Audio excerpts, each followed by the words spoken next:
What's going on, guys? Are you guys replacing your spark plugs because you're low on power and you're going to attempt to mess with all this junk? Better stick around and watch the video on how it's done.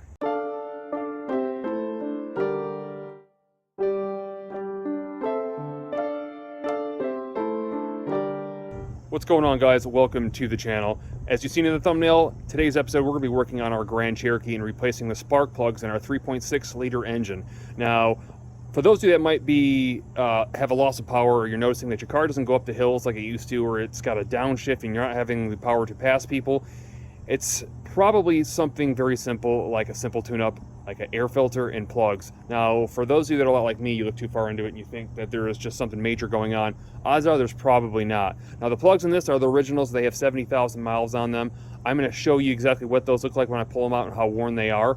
But it's as simple as simply taking out your plugs and changing your air filter to get your power back. Now, initially I wasn't going to make a video on this until I realized how hard it was.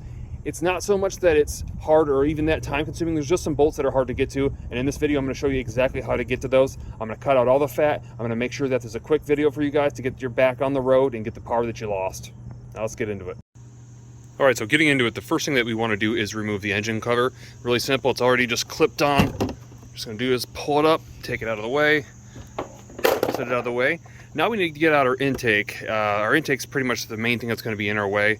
This is going to be your nightmare here, and that's going to work on. But to get to that, we got to get the complete air intake out. This is really simple. You simply have two clips, one right here, and your whole air box will be loose. You can take that whole lid off as long as you pop this thing off like so. Very simple. You have an 8mm or a flathead screwdriver here. You also have one back here, and you need to disconnect this plug, and this thing will pull right out. Let me go ahead and rip that out and we'll move forward. All right, so now that the intake system is off, it's time to take out the throttle bodies. All we're going to do is disconnect the plug here, pull a couple clips off, take out 4 8mm bolts. We're going to pull that thing right off. While we have that out, we're going to go ahead and clean it because it is filthy. All right, so the next step is removing that nut right there, and there's another one just behind it. I'm gonna go ahead and throw up a screenshot now of what it looks like with the intake removed so you can kind of see exactly where it is. They are both facing the same way, it's just one is up farther in the back that you can't really get to. So hopefully you guys can see the picture that's up on your display now. Let's go ahead and take those out. All right, so next we wanna take out two nuts on the very side brackets. If you look right back there, you'll see that there is one right back there. That one is a pain. You guys are gonna have a tough time with that. And then there is one right there. So this one's not too bad, but that one back there, you're gonna have to get everything you can out of your way, and you're gonna basically take an open wrench, and it's gonna be like quarter turn, flip it around, quarter turn, flip it around. You're gonna hate it. So yeah. All right, so now we got the bolts in the back, or the nuts in the back on, we can go ahead and wiggle this out like so. Don't force it. You should be able to just kind of wiggle it and get it free just like so. You're going to see you have an insulator pad right here. Just go ahead and pull that off, throw it out of the way. Now mine's filthy because this vehicle was once a flood vehicle and I've never had this apart. If you have a similar scenario as mine, you want to make sure that you cover up all your intake valves because obviously you don't want dirt down there. Not a whole lot to show here. I'm going to go ahead and disconnect all three of these plugs, pull out the coils, and then I'm going to throw in the new plugs. All right, so while we have the plugs out, I want to go ahead and examine the old ones and compare them to the brand new ones. If you guys can see this here, you'll see that the older one is very, very wore out. You can kind of see how it's wore out down to a slant right there. If I went ahead and put a feeler gauge on this, at the very lowest part, it's at like 50.050, 50 thousandths, or whatever they consider that on the spark plug tool, where it's supposed to be at 40. But you can definitely see the difference in how wore that out is compared to the original. You can see the tip is almost completely gone and basically eroded off it. So this car's got 70,000 miles, so those are a 70,000 mile plug. Considering we got 70,000 miles, I think that's pretty good. So I'm gonna go ahead and throw back, obviously, the originals, the same ones back in it.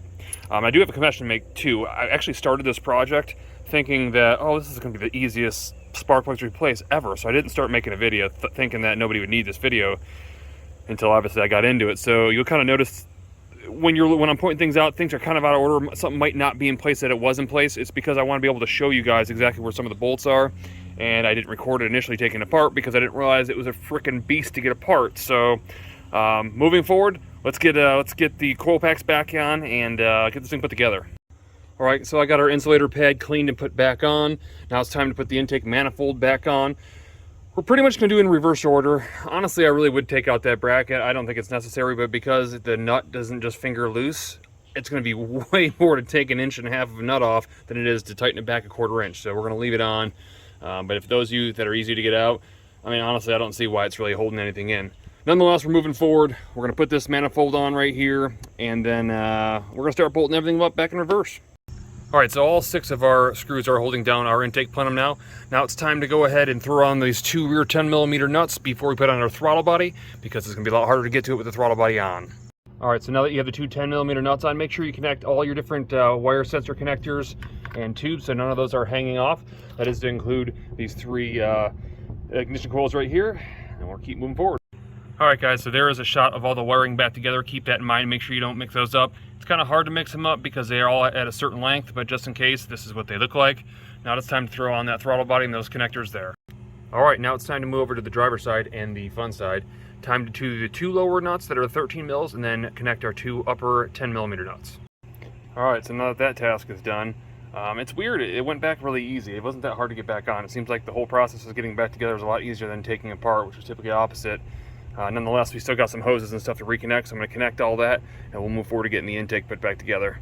All right, and in throwing back on the intake, I'm going to throw in a brand new K&N air filter. I picked this up at your local Wally World for like $52, which actually is a really, really good price. These newer ones don't need to be oiled, so for those of you who used to always be skeptical about having to oil them and wash and clean them, supposedly they last 50,000 miles between every clean. I don't know how true that is, but I can tell you that comparing the prices to a paper one that are now $20-some, it's definitely easily washable. You can use almost anything like Awesome or any off-the-shelf type cleaner, rinse it off, let it dry, and throw it back in your car. So they're definitely worth it. Plus, you get better performance supposedly out of that. So I'm going to go ahead and throw this one in there, put the rest of the airbox on.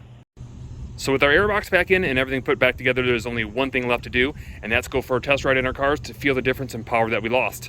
Now, I kept this video short, sweet, and cut out all the fat. I hope you guys enjoyed it. If you did, definitely throw that thumbs up. And if you're not already, click that subscribe button to check out our newest builds coming to the channel. I'll see you in the next one.